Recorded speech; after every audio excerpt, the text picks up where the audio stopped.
Good afternoon, everybody. It's Kurt Staley from Simcoe Plastics, the good guy in plastics, wishing you all a happy and prosperous 2019. And hopefully you had a great holiday break and came back to it fully rested, recharged, and ready to tackle the world. I wanted to talk a little bit about how we as consumers purchase our goods that we use day in and day out, and perhaps interject one of the latest and greatest phrases that are starting to come about in the collective consciousness, and that is mindfulness. And how does mindfulness actually pertain to intelligent purchasing? I could give you just a little example. Over the holidays, I had a call from my mom who asked if I wanted to have a kettle that had stopped working for her, and if I would want it to and fix it and use it for myself. And yeah, I said no thank you. I didn't really want to have something like that in my house. I didn't want to fix it.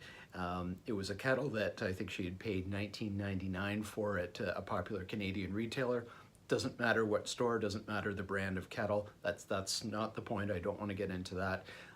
But the product only lasted her 24 months, and I really didn't feel comfortable taking a product in that had a failure after 24 months. But it really got me thinking, and I had the conversation with her that maybe something that costs that price point, we shouldn't be surprised that it doesn't last, but it's really not the most efficient, effective way to purchase. Because if we're constantly purchasing low-cost items that wear out and we have to replace them, we're doing two things. We're really wasting our money, and we're also contributing to the landfill issue, because these small appliances are typically not taken apart by a reprocessor or sorter and handled properly. They simply end up in landfill. So an easy way for us to reduce what actually goes to landfill, if we can't repair it, let's purchase goods that are not the cheapest, but something that is a little bit more up in the price point.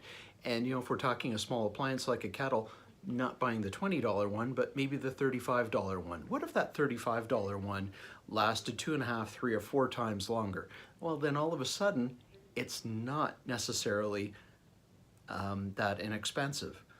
Because if you had to replace one kettle at $20 every 2 years, over the span of 8 years, you'd spend 4 times, doing the math, carry the 2, $80. But if you bought something at $35 that lasted just as long, you've saved money. You've saved yourself money, and you've also saved, or prevented things rather, appliances, garbage from going to landfill that we don't need.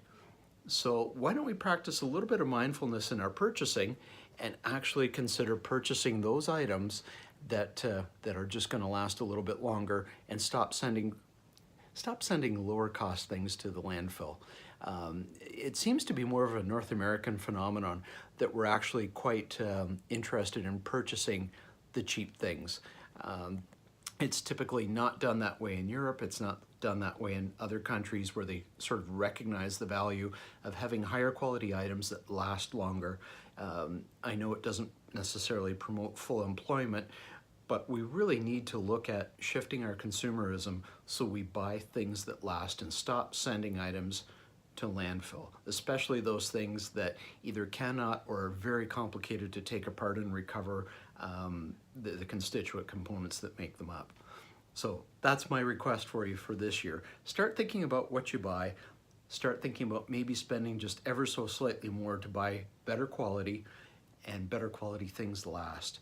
It's the truth of manufacturing. That $20 kettle that's likely made overseas, probably in China somewhere or another low-cost manufacturing country, that might cost $4.50, $5 to manufacture, maybe less.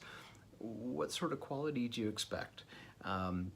It's built to a price, and it's pretty remarkable we can get something that actually does function, that's manufactured for a few bucks and retails for 20. But is that really what we want to do?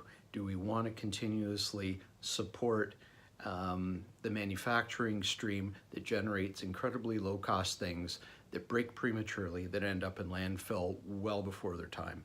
Just something to think about. So think about that when you're out doing your shopping. And as always, when you're out there enjoying the weather, I know it's cold, but many of us ski or snowmobile or snowshoe you know, take advantage of the Canadian winter. Get out there and protect your playground. You got to do it all year, and why not in winter? It's beautiful. Canadian winters are just lovely. I love being out skiing, whatever the case. But let's just think about protecting our playground then. So until I do the next video, it's Kurt Staley, Simcoe Plastics, wishing you all the best. Enjoy winter and be mindful with your purchasing. Thanks. Talk soon.